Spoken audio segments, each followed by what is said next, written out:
It's 1988.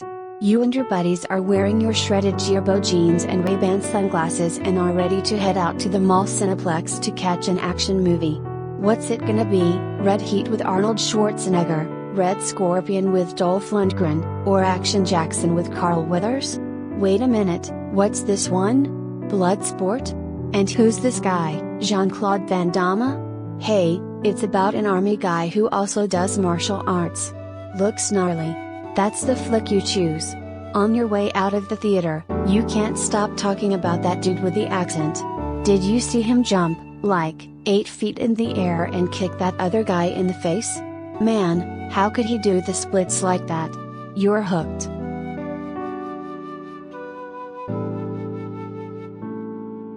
Collider video of the day.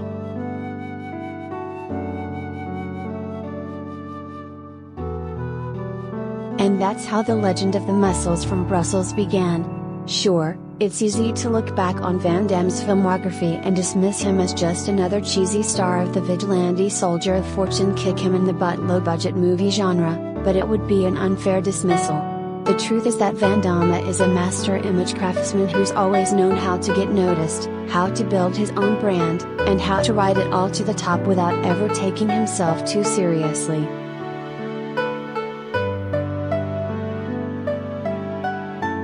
By the time he was 20, Brussels-born Van Damme had already amassed dozens of full-contact karate championship titles.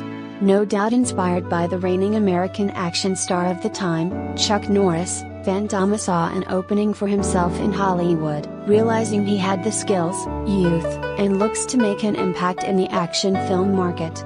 He also had something else that would appeal to moviegoers, the European physique factor that catapulted Austria-born Schwarzenegger to fame in Conan the Barbarian.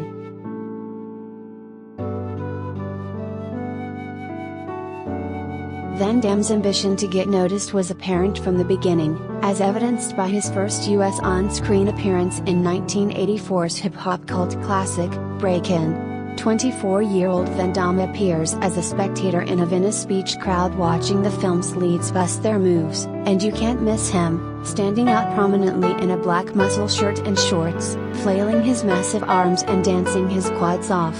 Wherever the camera goes, Van Damme is right there, doing whatever he can to get attention.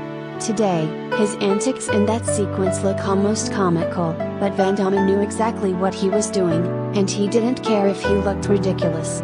He was determined to be seen, and it's this kind of savvy that would ensure it happened.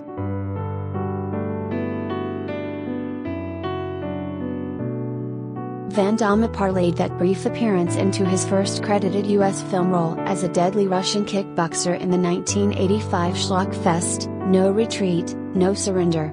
Doing essentially a parody of Dolph Lundgren in Rocky IV, Van Damme doesn't utter a single word in the film, but clearly has a field day mugging it up as the awesome machine of annihilation that destroys everything in his path. It's also the first time American audiences got to see his title-winning fighting skills and signature splits. He went full throttle in this one, and it paid off, eventually earning him the lead in the film that would establish him as an action star, 1988's Bloodsport.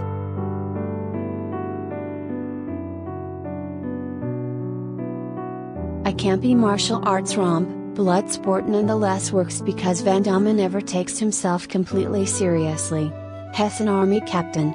He's a kickboxer. He breaks bricks. He gets the girl. There are times when it seems like Van Damme is winking at the audience and playing it like he's in a comedy, but that's a big reason for the movie's appeal. It's a joyride, and Van Damme is the conductor. He received a Golden Raspberry nomination as Worst New Star for this one, but instead of hanging his head and retreating, he followed the "any publicity is good publicity" maxim and continued his ascent.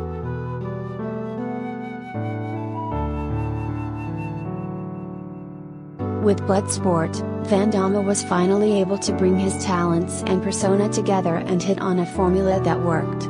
A string of action hits followed, including 1989's Kickboxer, in which he took more control of his image by helping to pen the film's script. Van Damme really lets loose and pokes fun at himself in this one, at one point performing a hilarious dance sequence where he pauses occasionally to kick some bad guy butt.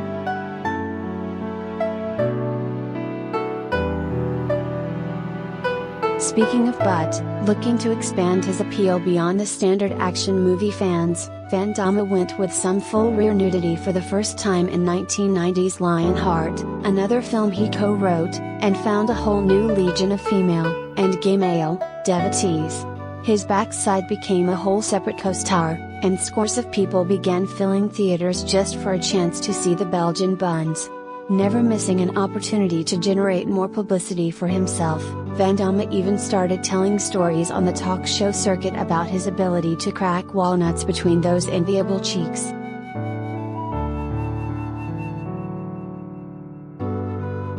In 1994, Van Damme had his biggest hit with Time Cop, a kind of Terminator meets Total Recall thriller with Van Damme as a police officer traveling through time to once again belt the bad guys into submission. Though fairly formulaic in plot, anyone who's seen the movie will remember the iconic moment where Van Damme jumps up and does the splits across his kitchen counter after annihilating an evildoer. Once again, he knew the formula and worked the heck out of it.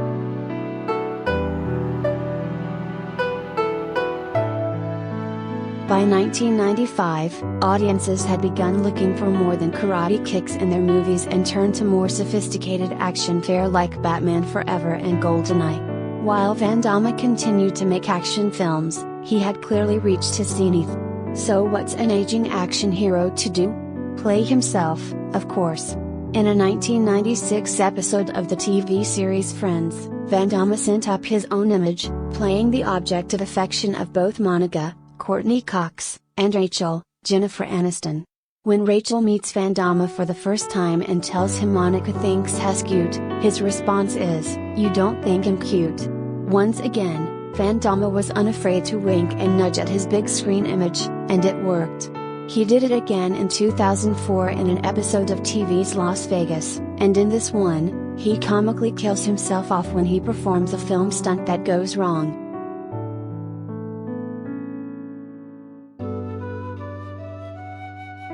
In his 50s and long past his kickboxing prime, Van Damme brilliantly reinvented himself as a comedy actor in 2016's Amazon Prime series Jean-Claude Van Johnson. The show revolves around Van Damme as himself reigniting his acting career while also going undercover as secret agent Jean-Claude Van Johnson. He's older, he's worn out, he has achy joints, and he struggles to do the things that made him a box office star all those years ago. He falls to the floor when he attempts a mid-air kick, he can barely lift a stack of weights, and, well, don't even think about him doing those splits. Van Damme is hilarious in a role that not only mocks his action hero image, but that also pays homage it. It's his opportunity to finally and overtly send up all the cheesiness and absurdity that made him a star in the first place.